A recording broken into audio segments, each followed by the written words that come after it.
today's unboxing video, I have War for Cybertron Transformers Siege Skytread, and he's basically a Duocon. Now, it is a deluxe figure, and I like how that it's in the box now. Very nice box art here on the side of it in vehicle mode. And over here we have the Transformers Siege War for Cybertron trilogy kind of poster box art. And here you can see the two vehicles that he splits up into. And let's get them opened up.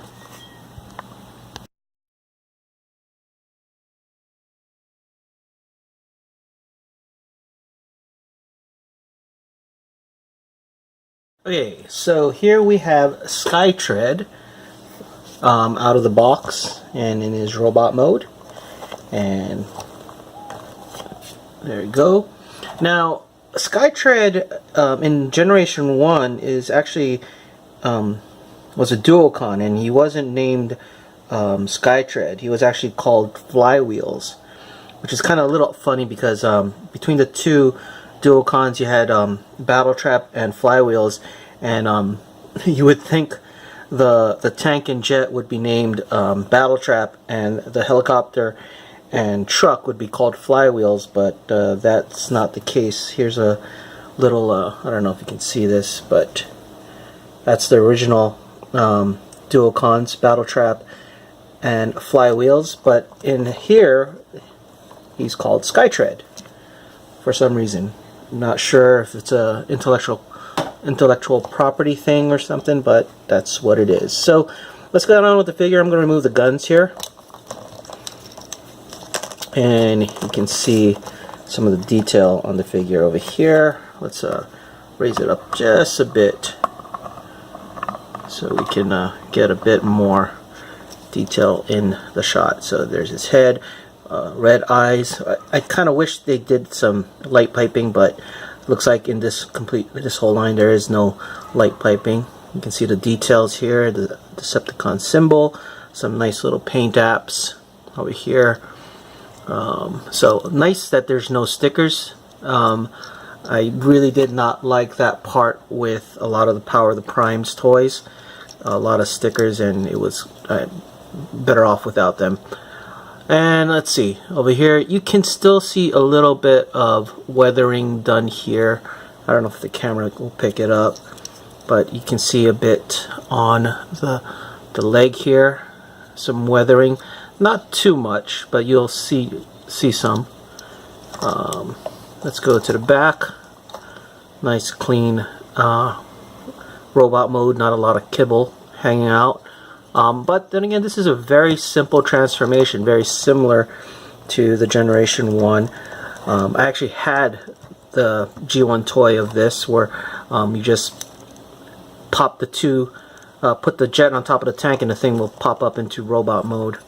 So let's go on with the articulation. So you can see here, his head is on a ball joint and has full 360 movement. Up and down, left, right. Go to his arm. His arm has a full 360 degrees clearance here. It's because the wings are able to go back. You can also, on his shoulder, articulation there. Goes down. You can swivel his arms. And then it's has a bit more than a 90-degree angle at the elbow.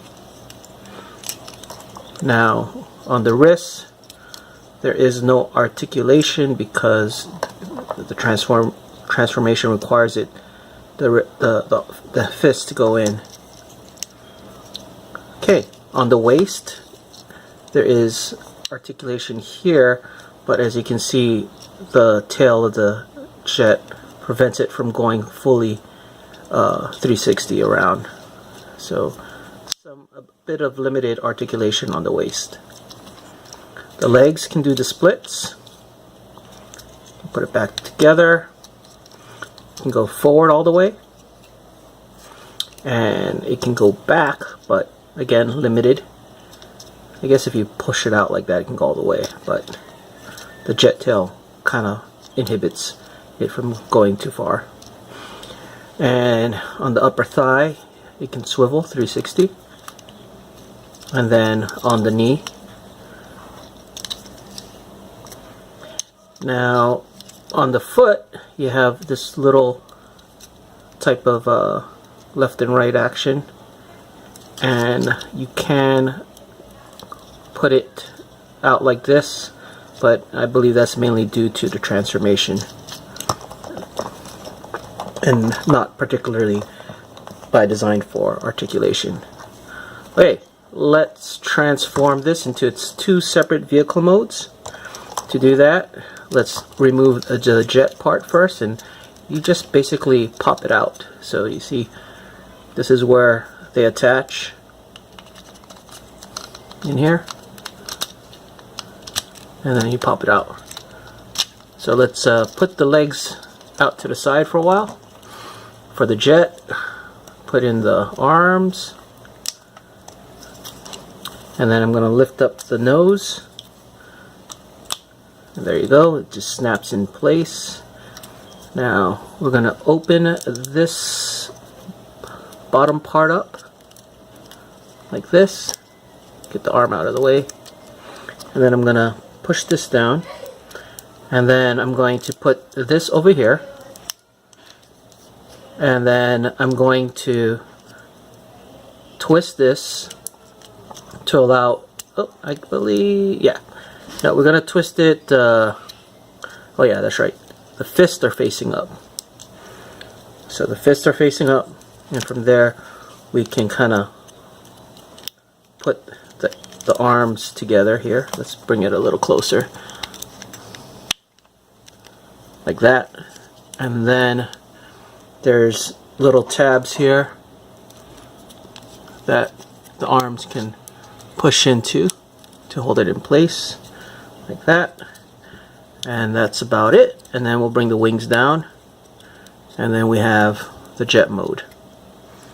Now in the instruction manual, it does say you could put one of the guns down here and here for the jet, but I actually prefer to leave them off because it is required for the tank.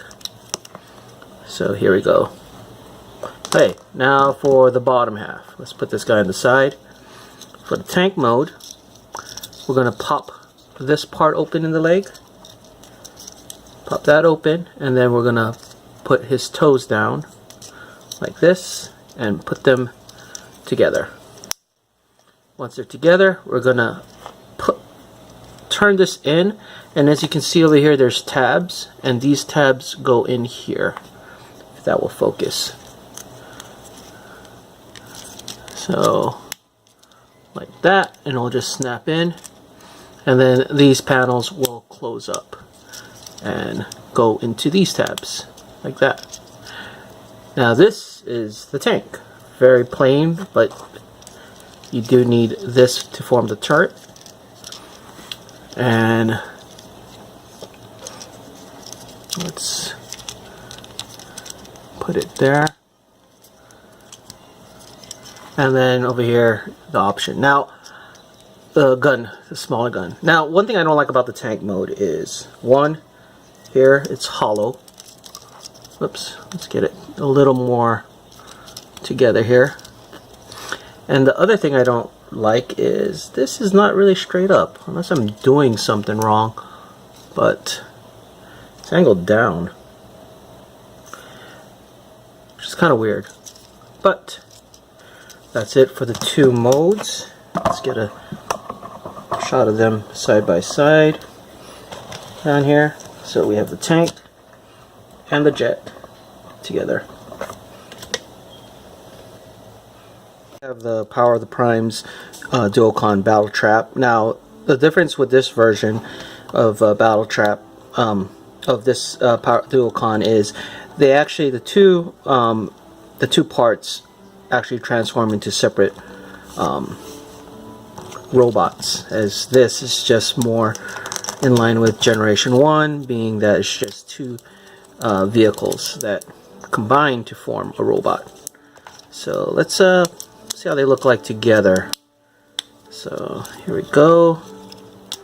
Very easy to transform, but I like that even though it's easy to transform, it has a lot of articulation in the figure. The top part, oops, and the robot mode. Robot mode legs. And they just simply attach in, and there you go. So in here you can see a size comparison between the two. Let's see if I can get them both centered.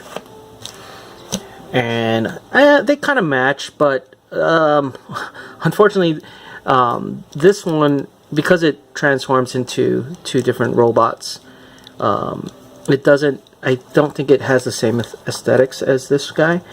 I actually would prefer it to be more like this. But here they are together. Well, let's put them aside. Here's Skytread next to Shockwave. Let's see if we can get a good shot of them together.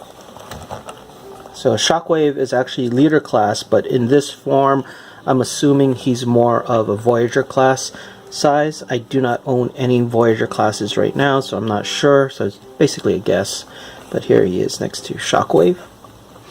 And then let's put Shockwave on this side.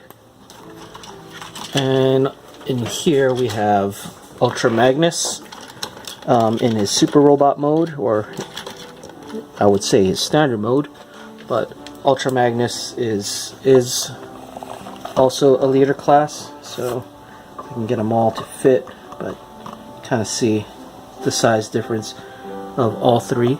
So with the Deluxe class in the middle. Now let's put him onto the side, and we can see him next to Sideswipe. Sideswipe seems to be the shortest of the three that Deluxes I have in this line, so it's let's see if I can get a better shot. But yeah, this is Skytread. Thanks for watching.